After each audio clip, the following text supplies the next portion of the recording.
Yeah, it's definitely not the overnight success as it might look like from the outside. We were with 6 co-founders, so it was a huge mess. Everybody wanted to be responsible. Nobody had the experience, so I think that was maybe the biggest mistake. When did you decide to do the pivot? We did a step back from there to understand, okay, if we want to do a better job and not build only a nice to have software like we did with Lead Express, we need to find a better audience. Actually, an audience who is already in love with LinkedIn. Audiences who are already leveraging LinkedIn automation tools. Most of the people you're going to reach out, they're not in the buying moment.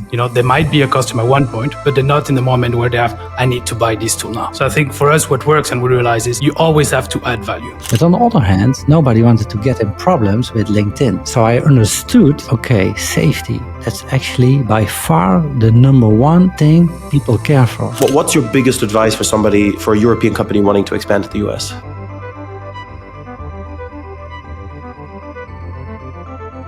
Okay, welcome everybody to the latest episode of Grow with the Flow. Today our guest is Stefan Smulders. Welcome to the show. Thank you. Thank you so much for taking the time. I'm here with my, at the moment, very regular co-host, Clement. Here I am. And thanks for joining us, Stefan. Yeah, thanks. Great to see you again. And it's a pleasure to be here in Amsterdam. Yes, and for those listening, we have a lot of context here because last week we were all at B2B Rocks. Well, last week to reference to when we're recording, not to when this will be aired. And we had a really great chance to talk to Stefan about all kinds of things. And we're going to try and pick his brain and really get into the weeds during this episode. Just so people know what you're all about. You are the co-founder and chief strategy officer. Is that your title? CSO? That's how they call me lately. But Yes, the co-founder and chief strategy officer of Expandi, a leading SaaS solution for LinkedIn automation. Expandi is 100% bootstrapped, closing in on 10 million ARR, serving over 15,000 paid customers across the world. You also named Bootstrapper of the Year in 2024. So big credentials there. Thank you. And let's understand how you got here. Our first question for every guest is always, what's your origin story? And don't hesitate to go back as far as you like. Do you have the time? Because I think we need a couple of minutes extra to start with this story. If you take time and we go over, we cut out some other questions, but I want to hear the details. Yeah, it's definitely not the overnight success as it might looks like from the outside, because Expandi grow really, really fast, especially in the early days. But the real story is that it was already my third software SaaS try. The first one I actually did maybe 12 years ago, when I finished a university. I had an idea about a healthcare app. We took 500K VC money and we burned together with one of my current co-founders, by the way, everything through it before the product launch. So that was really the worst experience ever I faced in my whole life. And maybe eventually that motivated me that much after recovering from that mentally to do it all the way around. So we gave another try with Lead Express, one of our previous softwares. It's a similar software like Albacross, Lead Feeder, Lead Info. It actually identifies website visitors. And we found out after we were managing it more as a side hustle that it was eventually more nice to have software. It was mainly used by small business owners, marketers. They really, really liked all these suspicious things about who was visiting my website, but they were mainly struggling with finding effective ways on how to follow up. And for me, it was a common thing, how to do that. Go to LinkedIn, find the responsible people. In most of the cases, it were the marketing persons, right? And then just approach them. But for most of them, it was different. They picked up the phone, they called to the reception, and hey, Clement, it's Stefan here. Maybe per accident, some of your colleagues visited my website. Can you please forward me to them? I literally have no clue what you're talking about, Stefan. And then it ends up they did one or more or two more retries. And then they start blaming us as a provider. Your software is not working for us. And I was really wondering because I saw hundreds of identifications from all the website traffic. But that triggered me so much to find ways to do acquisition on a much more modern way instead of traditional emailing to info addresses or just a cold calling. So I jumped on LinkedIn. let's say it's maybe 8 years ago right now. I was a newbie there as well. I, of course, had a LinkedIn profile, but never ever used it for commercial purposes. So it was more an online CV like everyone out there in these days as well. And I pivoted my way into learning about how to approach people on LinkedIn. And eventually, at the start, that definitely did not work because I was maybe too enthusiastic. Hey, I'm Stefan. I'm that cool guy. I can help you with anything. And by the way, it will not cost that much money. So you can imagine nobody was accepting my request. Nobody was replying to follow-up messages. And after understanding how I needed to approach people and deep dived in it and watch a lot of tutorials and videos, and I did a retry. And after a couple of months, it became by far my number one lead channel. So I started from that moment on to document everything I've done so far and created just playbooks out of it. At this point, you're doing this manually. You're reaching out to them one by one manually. Exactly. Yeah, it was manually with two left hands and one Excel sheet. But yeah, to only manage one profile, it was doable, especially at that time. And I actually started to take on some complaining customers from my previous software to offer them a managed lead gen service. So that was actually the beginning of a started LinkedIn agency focused on lead gen. To help them get appointments, engagements, get in front of the right people because they were all only talking to me and sharing. If I'm on the table, I will definitely close that deal. They were all saying the same, right? No matter what. So, start taking on some customers there. And after managing 5 profiles, it became indeed way more challenging because it was undoable to approach everyone manually. I could not document things in an Excel sheet and I forgot to follow up on the right time. So I thought, let's be clever. And I went to my best friend Google and I was, obviously searching for some tools which could automate some boring, repetitive tasks. Yeah. And then especially the connection requests and retrieving the searches. And I found out a bunch of tools. It was all new for me because I never touched base on LinkedIn automation. But I played around with almost all the tools out there at that time point. I tested them. Most of them had really great features, but they all had a couple of things in common, which were quite inconvenient. They were all designed for single users. And for myself as a growth marketer, I wanted to test. I wanted to split test. I wanted to run multiple different campaigns. So I actually needed to set up tons of different browsers with the VPN. And every time if my wife was calling me for dinner at 6 p.m., I needed to close all these 30 browser sessions, and then I needed to restart them again the day after. So that was the most inconvenient thing. And it also did not help me due to that to scale the agency really through the roof. So long story short, out of own frustrations and a lack of features I actually needed from agency perspective to manage it way more seamless, I shared everything with my co-founder Glenn, and he just simply told, let's build the thing ourselves. If safety is the most important thing out there, we will focus on that. We will build it in the cloud. We will add dedicated country-based IPs on the fly to it. But he was at that time point also, he never touched base on LinkedIn. He did not even have a profile. Yeah. So I think he was not aware about what he was talking, but we made it through. And I think in February 2019, he made our first GitHub registration. He promised me within 3 months we will have a beta ready. You can pivot and test with it. Like all developers, it took a bit longer, but eventually before summer, I had the first version. And I started using it to explore how it went. So that's is a bit of the born of Expandi. Nice. So this is because you first built the previous SaaS, then you went into kind of this agency style motion, then you built the new SaaS. Throughout this journey, are you working with the same people? Are you working, because you said one co-founder was there throughout the whole? Yeah, the first failed startup where we took on some VC money when we were actually just a kids. We were with 6 co-founders, so it was a huge mess. Everybody wanted to be responsible. Nobody had the experience, so I think that was maybe the biggest mistake.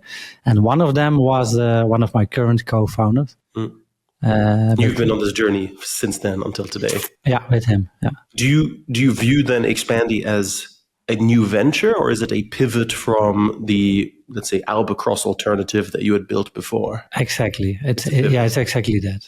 Yeah. When did you decide to do the pivot? I think this is one of the topics right now, especially in the current climate. A lot of companies aren't bootstrapped, and pivoting is. I'm seeing a lot of companies pivot. How do you decide when to do it? Also in that Lead Express time, I was really close with our customers, and again, it was more a side hustle for us. Yeah. We managed it with the traditional marketing to grow it on the local Dutch market, because the only inconvenient thing we had is that we only had a Dutch database behind to do the identifications. Also, the software was very advanced. We were the first one with dynamic content pages based on different IPs or dynamic personalization, but it was based on the feedback we got from people. I think we scaled it to maybe 700-800 subscriptions. What was the revenue at this point then? It was maybe not that much, maybe 30K a month. Okay, something like that. But it's still 30K. It's still enough to make pivoting a bit scary, right? It's easy to pivot when you're at 5K. Yeah, but if you grow to more people in the team and you really want to expand what we tried, it's still not enough. It's still not enough to do that. And I think somehow at the same time point, also Lead Info joined the market, and they really growth hacked everything out of it. They took over everyone's customers. So kudos to Han, who did a great job there. He had a better data. Maybe we had a more advanced software, but realistically, everything was about the quality of the data. And he won over there. And in the meantime, when we decided, okay, we need to pivot and we need to go another direction, because we are not really fulfilling the needs of what all these people eventually want. Yeah. They want to have booked appointments. They want to get business out of these identifications. And just such a software is not fulfilling that thing. So I understood slowly that if we want to really make an impact and really do something better, we need to change, and we need to find better ways to solve that main problem. And so you mentioned that, when you pivoted with Expandi, that you had a first version of the product. Mm-hmm. What could you do then with that first version? What was the first version? They were like, okay, this is good enough for us to start going on the market and getting some new clients. Yeah, aside the fact that it was quite buggy, and we still needed to provide a lot of feedback, I took the approach to test on a certain audience to see if we could grow with these kind of people. So what I did, based on the experiences I had with IP tracking softwares, that I understood that all these users of similar softwares, they really liked that software. They were happy with the identifications, but I assumed that they all were struggling with ways on how to convert these identifications into business opportunities. So I leveraged BuildWith, and I took a competitor script to identify, okay, what kind of a websites have that script there, so that I could enrich the data, edit the LinkedIn profiles of the marketing managers, and upload these in a CSV to test Expandi. So that I could test Expandi, and I thought I also access the right people here. It really worked well. I think we booked together with my other colleague 30, 40 appointments a week straight from the start. And I took on most of these calls myself. So the first proof was that the approach and that Expandi was working, because they were replying, and we booked appointments with them. But they also acknowledged that they had the same thing as what we were assuming, and they needed to find better ways to do the follow-up. But it took me, let's say, 20 minutes on average to convince them that LinkedIn was the channel to go for. And on top of that, another 10, 15 or 20 minutes that automation would be the ideal step to go. They never touched base on that before. And after I convinced them to play around with the software, to test it, to give it an opportunity, they did that.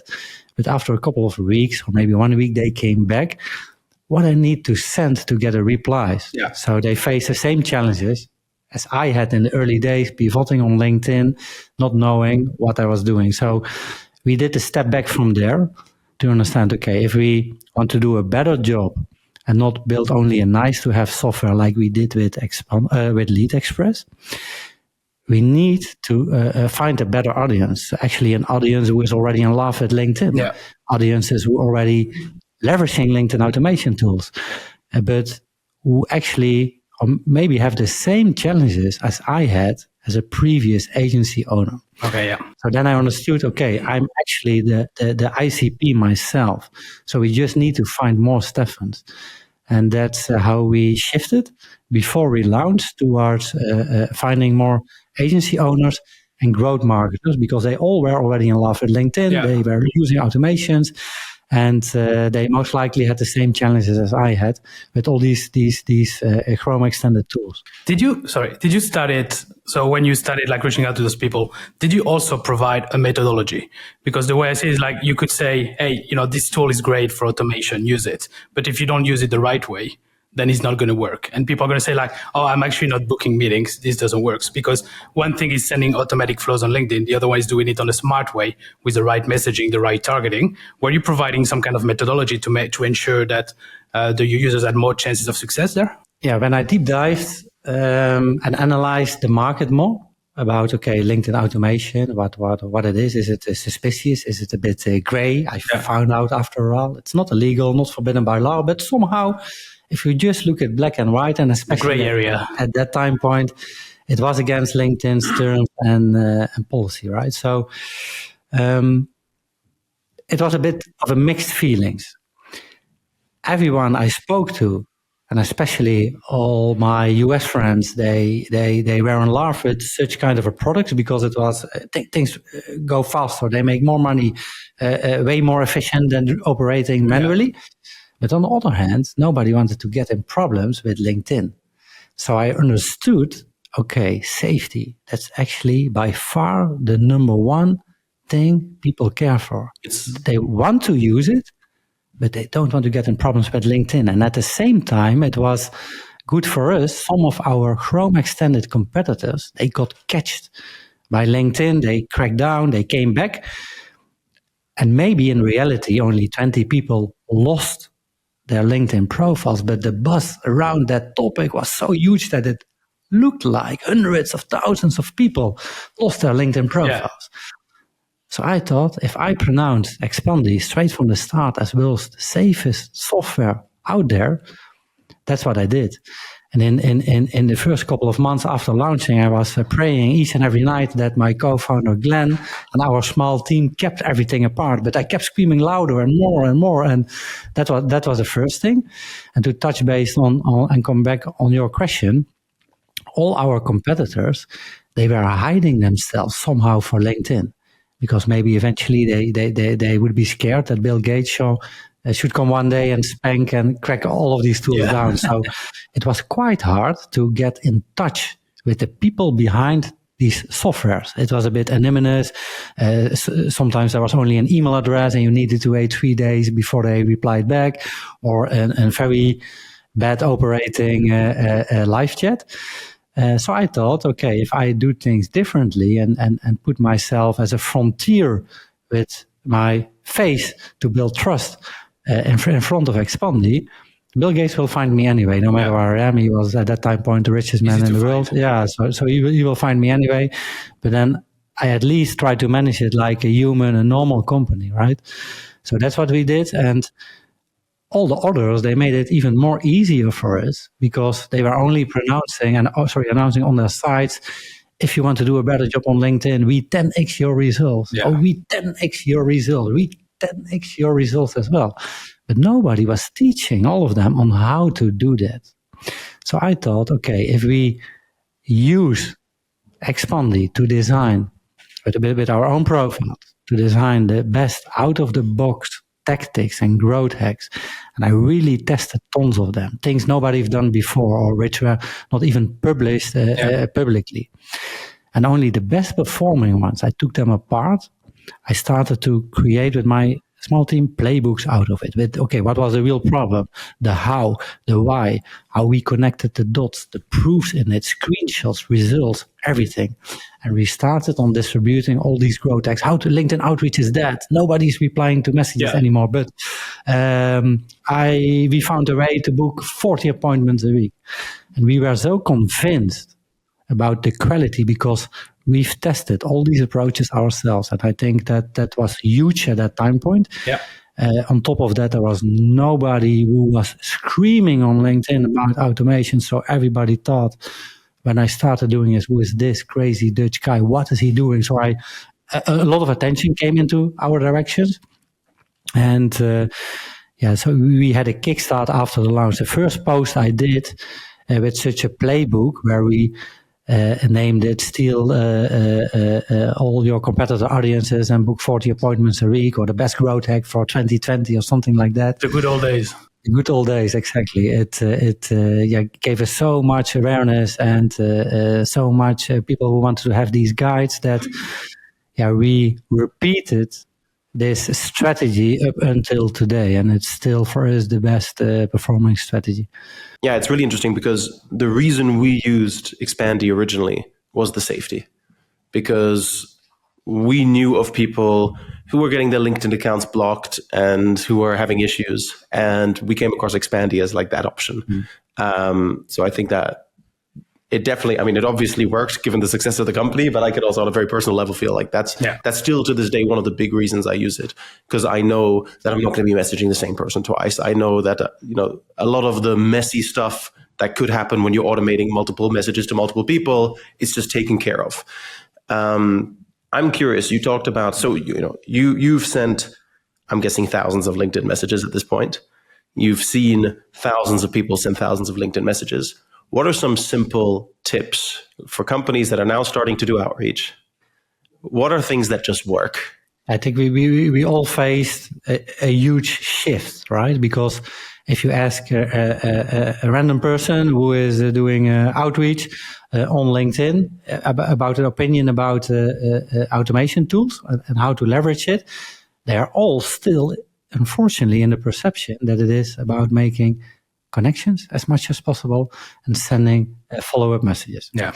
And that's how we all mainly use LinkedIn up until 2021. And LinkedIn has two major problems. It's educating a billion users how to use the platform the right way to get results, because 95% of all users have literally no clue. And the other part is that LinkedIn is fighting spam. Yeah. Right, so they reduced in 2021 the amount of actions, let's say connection requests, people could do. So for example, an unlimited amount of connection requests, they limited to maybe 100 a week. So that forced everybody who wanted to stay on the platform to do a better job. And the first thing you need to do if you have less opportunities to approach people is to make sure that your messaging is better, to make sure that you target the right people, because it's not a spray and pray approach anymore. So first and foremost, that's what shifted. So if you want to leverage LinkedIn right now, I should always focus on finding the right people. And you can do that on a way more smarter ways than only running a basic search or a sales navigator search with 3 filters like a geo, job title, for example, size. And a company size.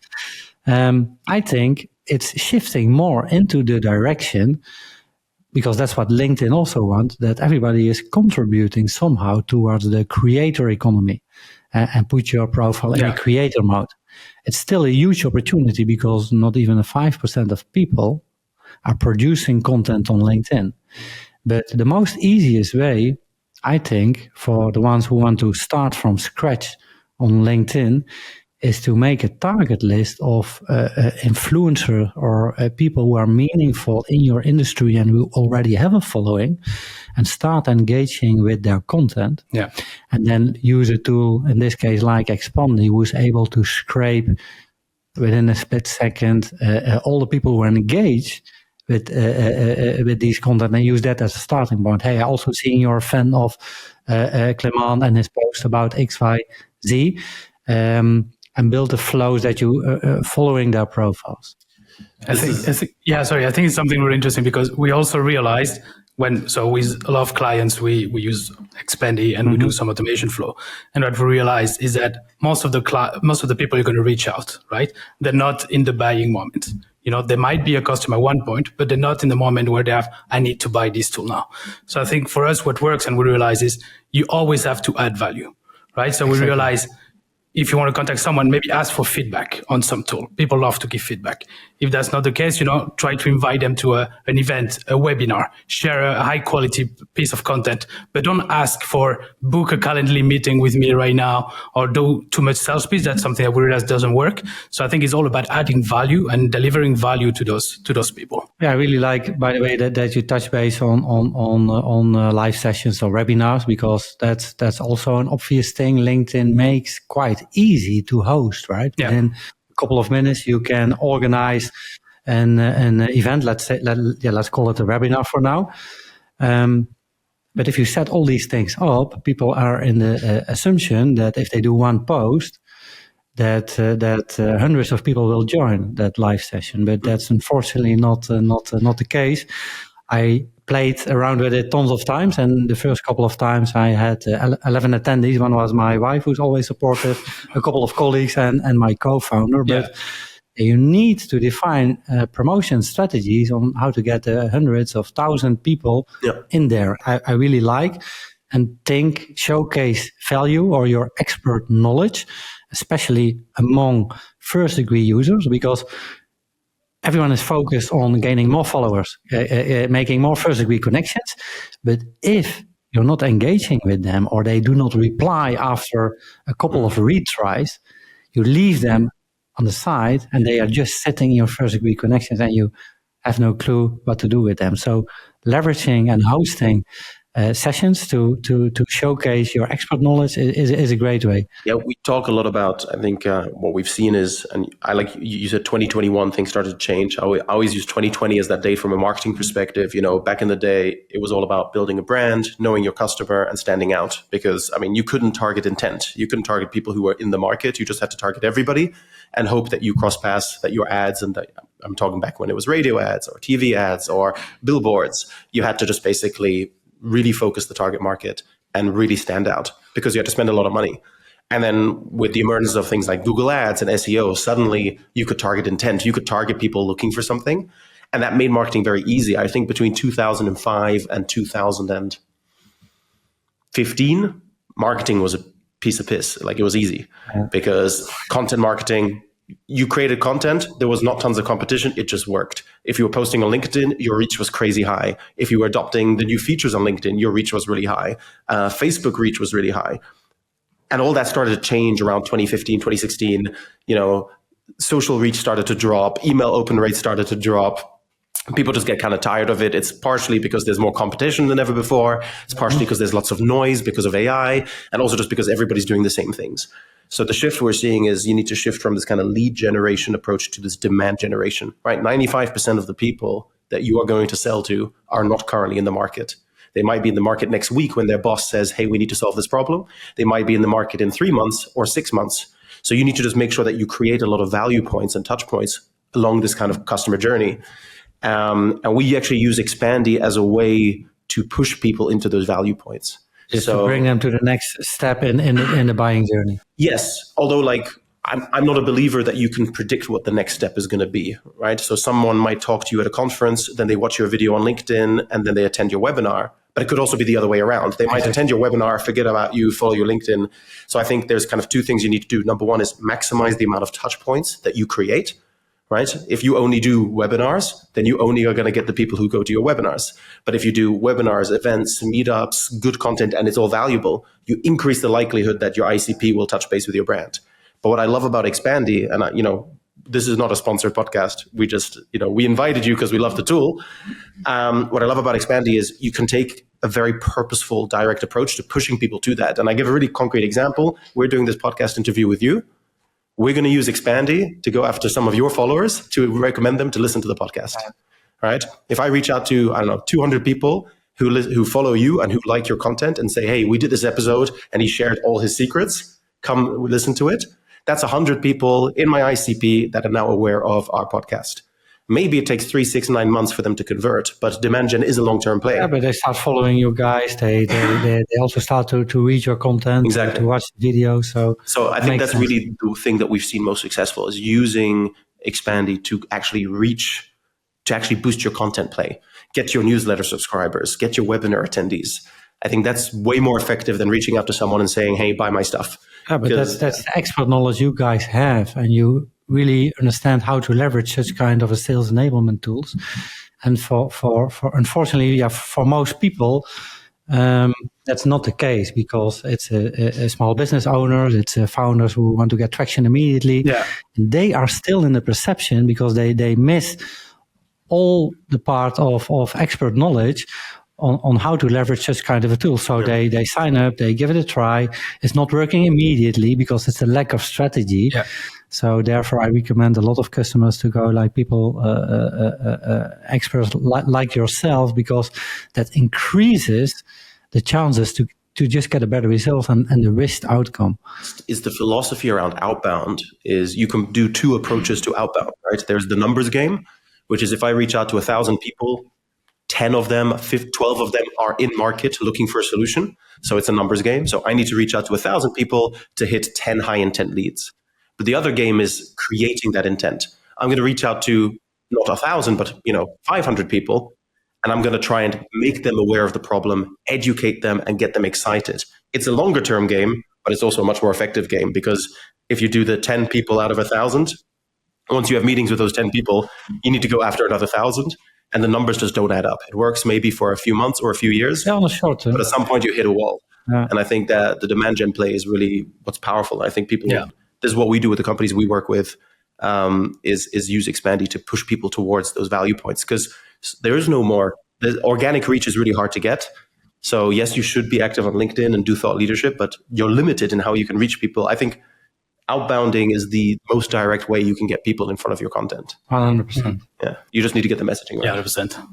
So Expandi has been growing really fast, right? You guys had a really good progression. What have been some of the tactics or marketing strategies that you implemented that actually helps you to grow Expandi? We grow from scratch after we launched it and plugged in our Stripe. I think it was 15 November 2019. Yeah. Remember that day forever, right? But within 18 months, we reached close to 6 million annual run rate.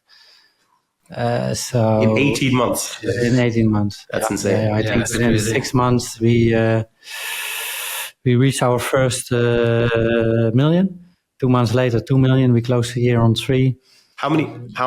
What percentage of your leads did you get by using Expandi to reach out to people? It was a combination, maybe also a bit of a demand generation, as you just mentioned. The main strategy we leveraged was distributing of these playbooks, the practical tactics on how to get the results on LinkedIn, because nobody was teaching people on how to do. And in the beginning, it was just a manual distribution, as we had no knowledge on SEO. So all these articles were not even SEO optimized. It cost us tons of time to distribute it in different communities on LinkedIn.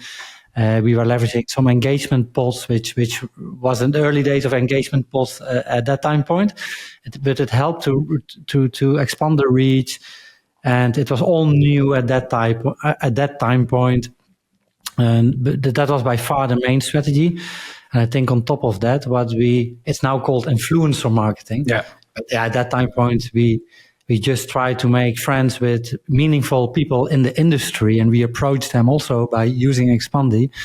And it was never our intention to sell them something, but I think more to first get the feedback. Yeah. Okay, you're already using a tool, you're promoting another tool. Please give us a feedback about what's your opinion, because I was in the same shoes as yourself. Yeah. And I designed it actually because I faced a couple of challenges, and it can be different on your end, right? So a couple of huge names like Houston Golden, he was the founder of Banff Media. He worked together with, I think we all know them from the early days, Josh Fetcher, one of the famous growth hackers at that time point. We became best friends with Rowan Chowbey, India's most followed growth hacker. And then the same for example, Max Makarenko. He serves a really huge audience on lead gen in Ukraine and Russia speaking areas. So a couple of these names, they really helped us to build out the brand. And we could easily tell that we were backed by some big industry names. So why should I use Expandi? Is it really safe? Just ask them. They use our tool. And that enabled me to, for example, create an ebook about the top 10 tactics or the top 10 messages written by top 10 influencers. Yeah. So the messaging, they really use themselves to leverage LinkedIn. That ebook went viral as well. We got hundreds of thousands of downloads. It was a free resource. And that's what we kept doing each and every time, creating and producing content. And of course, we experiment with other things, co-webinars with tools or companies who could provide a complementary service or product to leverage the same audience. That worked really, really great, and we're still doing that. So it comes down to these things which brought us nice. A lot of traction. That's really cool. Well, go ahead. You mentioned Houston Golden. Of course, kind of was a big player in the US.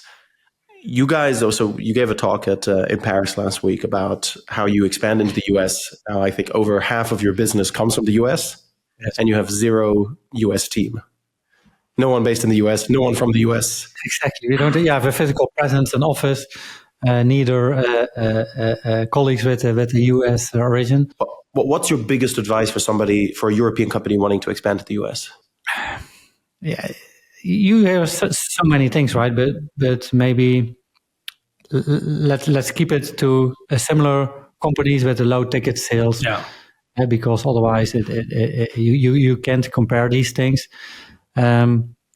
Tapping into finding out what are the meaningful people in the industry, the influencers, the people who have something to say there. It's obvious that you can approach all these people from Europe, right? And online.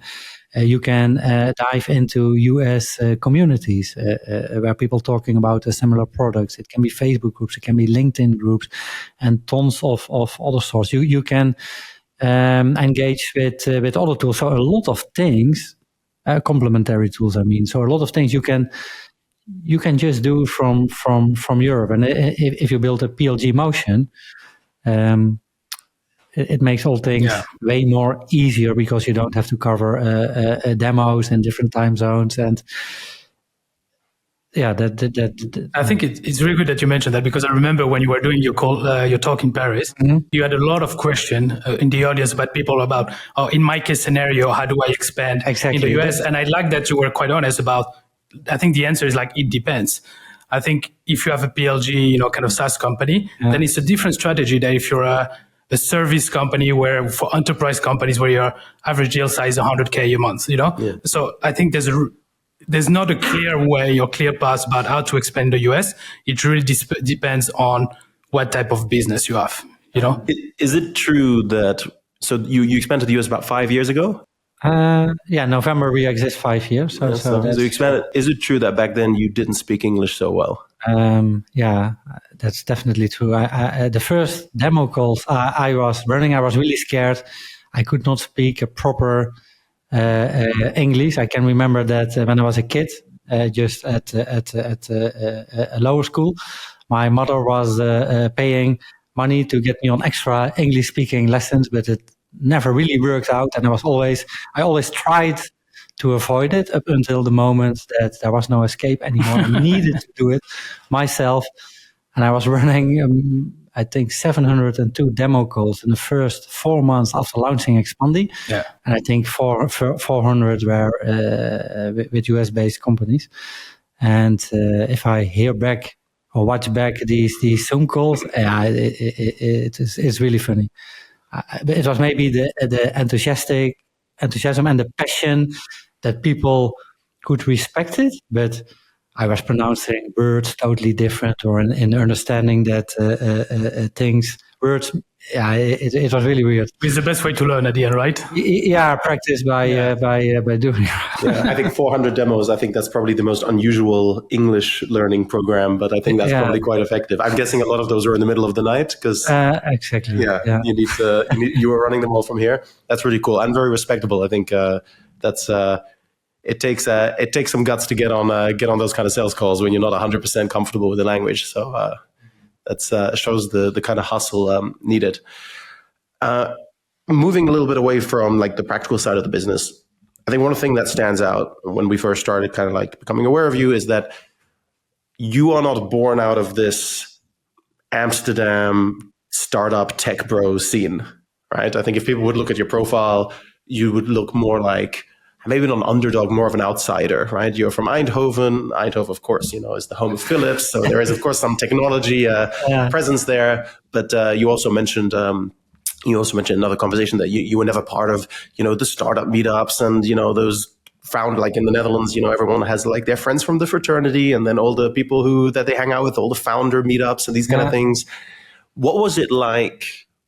What has the experience been like not being not in the thick of it, right? You weren't like in the center of all of this startup action. What has that experience been like? And what advice would you give people who do currently? Because I mean, I relate in the sense that I grew up in Budapest and I lived in places like Glasgow and Malaga and like places that were not obviously in the center of tech. But I left and came to Amsterdam to solve that. Well, what would be your advice? I mean, nowadays it's easier, but maybe, if you look back, it would be much more easier if I was engaging earlier in startup communities to learn from peers and people who were ahead of me. So I think the best advice I can give is, as soon as possible, try to find more peers, communities you can be part of, because otherwise it's quite a lonely road and you constantly face challenges, reach plateaus, and you don't have an answer yourself because you did not figure it out earlier on. Right? It's your first experience there. I was with two co-founders. I still am within Expandi, but it was all new for us. Although we are complementary towards each other and we have different experiences and the knowledge, it strengthens us together. But we never scaled and SaaS to 10 million. Yeah. So we needed to get information from people who've done that before. So the only way to get that information is to engage with people who've done these things before. So I strongly recommend to do that, because since I'm part of, for example, the SaaS Talk founder community, it really opened my eyes, as I was in the perception that I was the only one facing with all these challenges, and that it was maybe my fault or mistake that we were not growing, or but everyone is dealing with the same things. Nice, sort of. So that the best thing you can do, connect with others. Yeah, makes sense. Yeah. So you're bootstrapped, right? With Expandi, you're close to 10 million in revenue ARR. What are the current challenges that you see for Expandi? Yeah, I think it's, of course, retention. Mm-hmm. We are very strong in lead acquisition. We are gaining on average 2,000 new signups each month.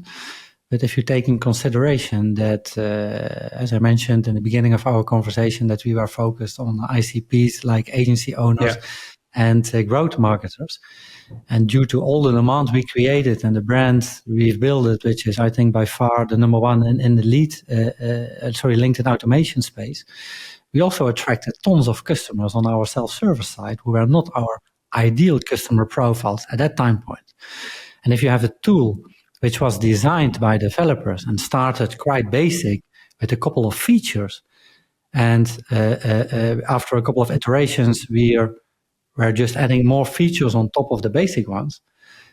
It was built from a developer perspective and not from a user perspective, right? So I think the biggest win for us is working on the retention to serve all these type of audiences way better with onboarding, with the proper onboarding, with asking the right questions, with automating and activating these profiles immediately so that they really start to use it and see the value it can provide.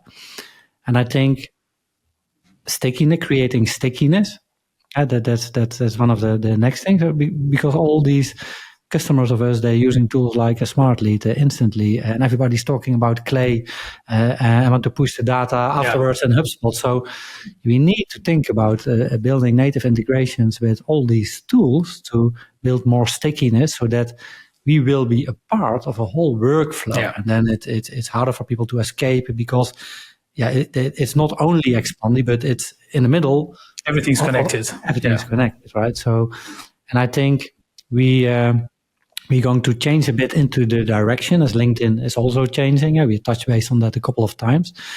And I think the new lead gen agencies we know from the origin a couple of years ago, which were focused on connections and follow-up messages, I think it will be more the new influencers or brand builders what will be the new lead gen agencies. And they're struggling. There are a lot of tools out there who are serving them with helping creating the content, but not how to monetize. Yeah.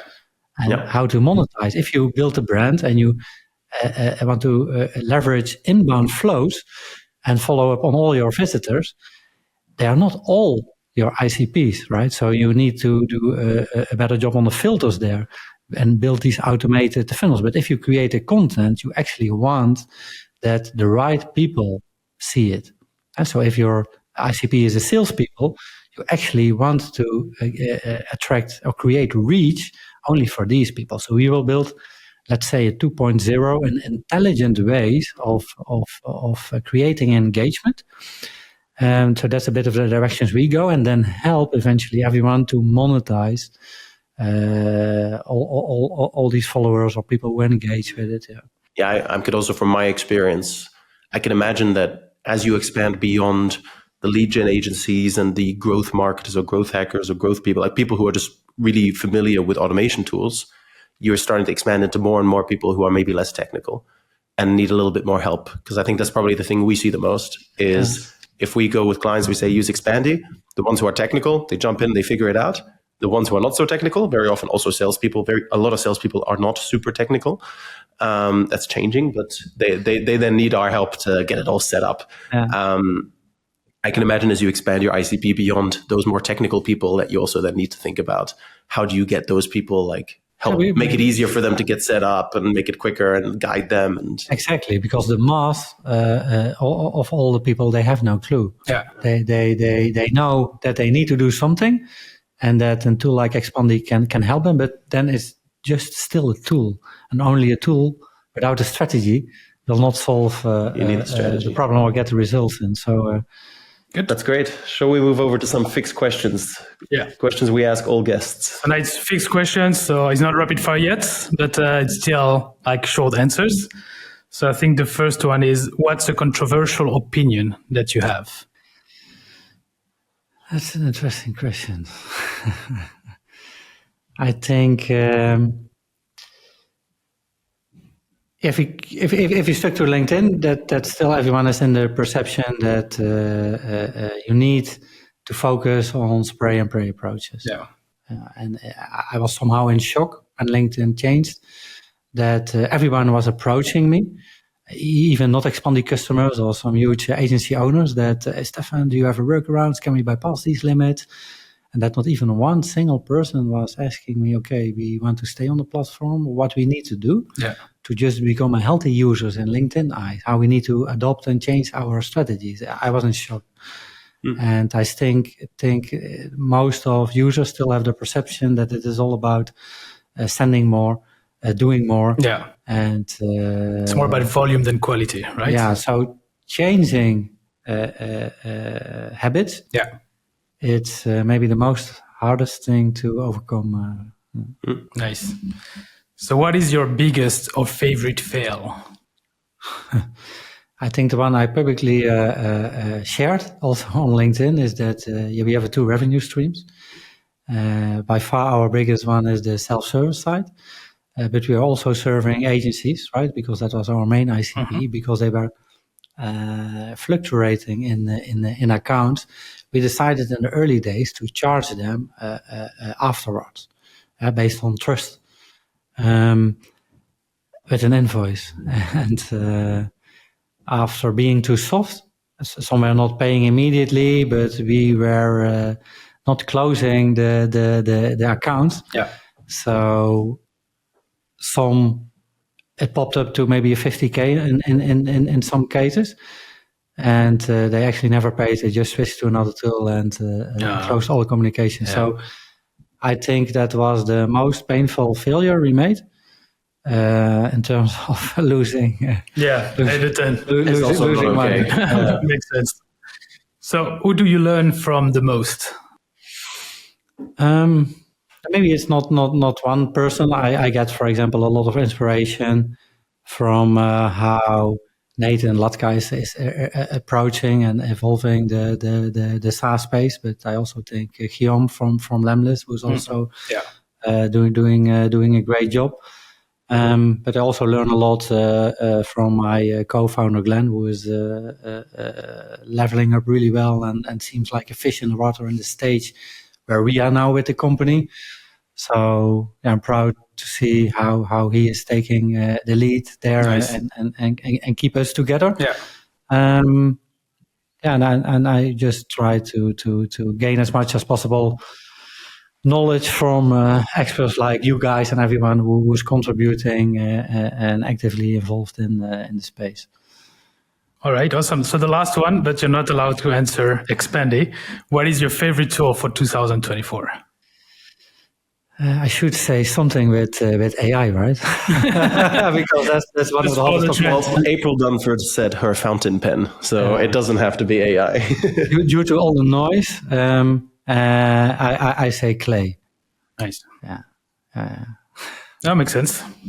All right, awesome. So I think we go to the next section, which is facepalm and kudos, right? So you just have to say, give a shout out to someone or something, and then something that you realize, you just want to say it didn't work so well.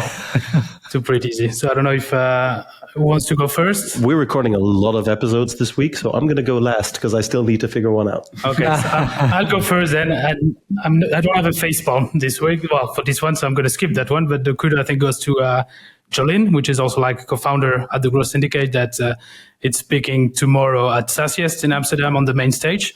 And she has really a killer presentation. It's going to be awesome. So kudos to her. And she gave birth 5.5 weeks ago. Exactly. And she's going to be on stage. Yeah. So she's going to be on stage. So that's going to be a small awesome. break from maternity leave to wow the public. Exactly. So that's for me. I don't have a facepalm. Let's keep the facepalm. What do you have? I think as I just touched base on it. I can name a lot of people, but I think by far the way how my co-founder Glenn is leading us, guiding us through the stage where we are right now, I think he deserves all the kudos. Nice. Do you have a facepalm? No, I think the other one I want to mention is I'm only traveling because I'm the face of Expandi. I try to be visible, do a lot of keynote speaks, and a lot of times on the road. I have also a young family. So to make all these things possible, my supportive wife, who is never complaining, who is serving and try to run everything like a charm at home. It's something we need to mention more, because otherwise I was definitely not able to have grown Expandi to this stage. That's a very good kudos. Great. We'll keep this one positive then. I'll also give a kudos. I'll give a kudos to Thomas and Daniel for Sassiest, just because, I know that for people in Amsterdam, and I already gave them a kudos last year, so when they did it. But for a lot of people in Amsterdam, it feels like they came out of nowhere. Of course, they have a background, they've been building Sassiest in the Nordics for a while. But even then, I think their rise is meteoric, crazy how quickly they grew and how they're doing things. And they're definitely an example to watch. So a big kudos to them. And I think this week we're going to skip the facepalms because let's keep not it so much facepalming happening. We'll keep it to Kudos. In general, facepalm to all the people who are still treating LinkedIn like it's 2015. And we can all agree on that. There's a lot to win, right? So yeah. And on the topic of LinkedIn, we always have somebody comment on, well, it's a general social media post, but given that we're in B2B software, it tends to be LinkedIn. And we've highlighted a post here for those watching. It's going to be popping up on the screen where you talked about your body transformation getting completely ripped. Like if you haven't seen it, like quite impressive. Switch over to YouTube or just go on LinkedIn and look at Stefan's post. Like insane, the transformation. I want to ask more generally rather than just specifically about fitness, but I guess it plays a role. Like, how do you balance being a founder and your personal life? Because you said, you have a young family, you're super fit. How do you balance those things? You saw the starting point, right? So that was in the beginning of the journey. And I think like everyone who is working in a startup and need to grind, to hustle, to get hopefully someday success, there's maybe not that much time because you working so much, you're wearing multiple hats.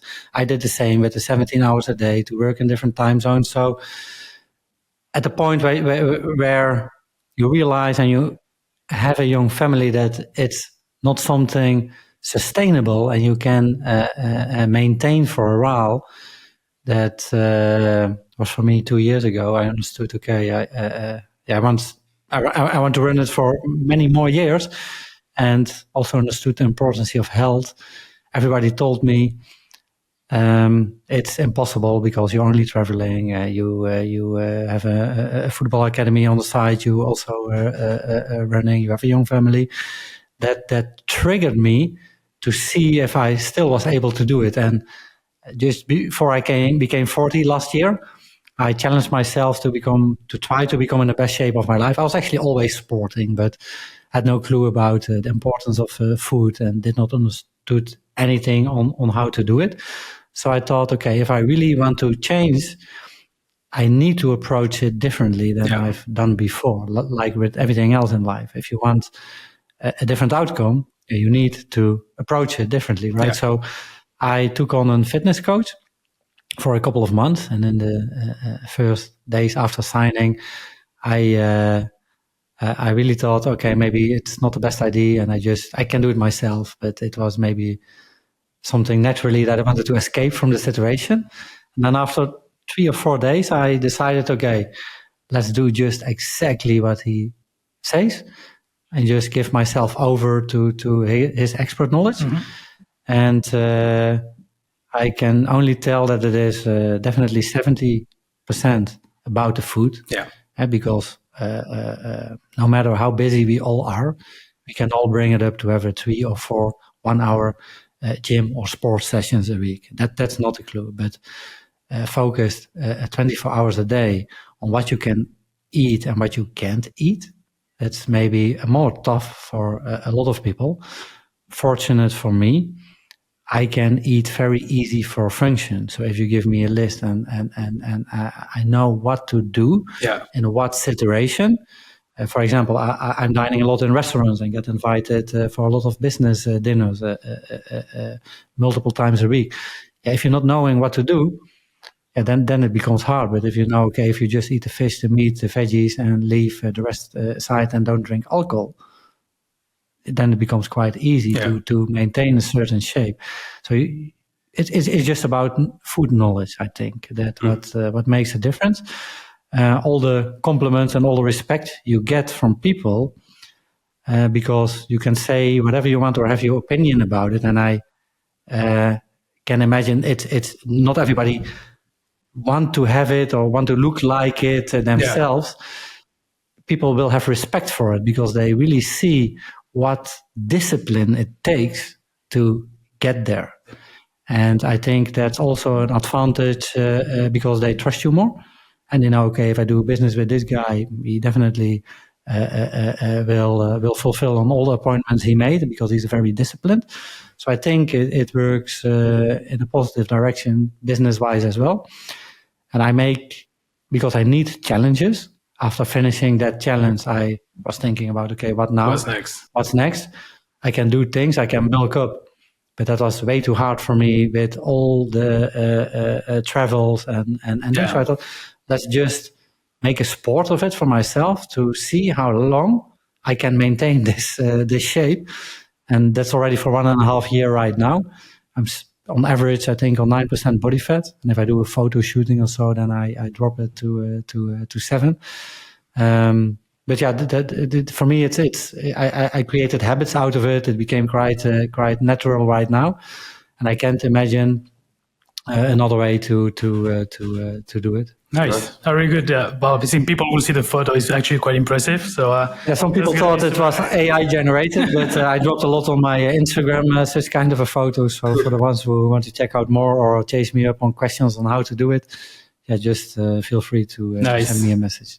Awesome. Okay, so the last section is about rapid fire. So it's just a set of questions. We go quickly and you get 1-word, 2-word answers, or you have to choose between 2 options. Okay? All right. What's going to be Expandi's revenue goal for 2025? 12 million. On LinkedIn, should you send a connector message? Yes or no? No. Bootstrapped or VC-backed? Bootstrapped. One thing that makes LinkedIn outreach so successful? Content. Best advice for entrepreneurs? Never give up. One skill every leader should have? Discipline. Eindhoven or Amsterdam? Eindhoven. And for the last one, where is it easier to sell, the US or the EU? US. Nice. Great. Stefan, thank you so much for joining us. Thank you very much. It's been a real pleasure. I can't wait for this to go live. Before we go, do you have anything you want to share with the audience? Anything you want to plug? Any advice you want to give? Any parting words? No, I always just try to inspire people. And I think maybe the best takeaway I can give is that if I was able, as just let's say someone who needed to pivot my way through the SaaS world with a lot of failures, that if I can do it, and I made it so far, that a lot more people would be able to do the same. Nice. So just, I hope it just inspires that if I, as a sort of average Joe, was able to do it, that way more people should crush it and don't give up. Great. Nice. Great. Resilience is key. Thank you very much. Thank you very much, Stefan.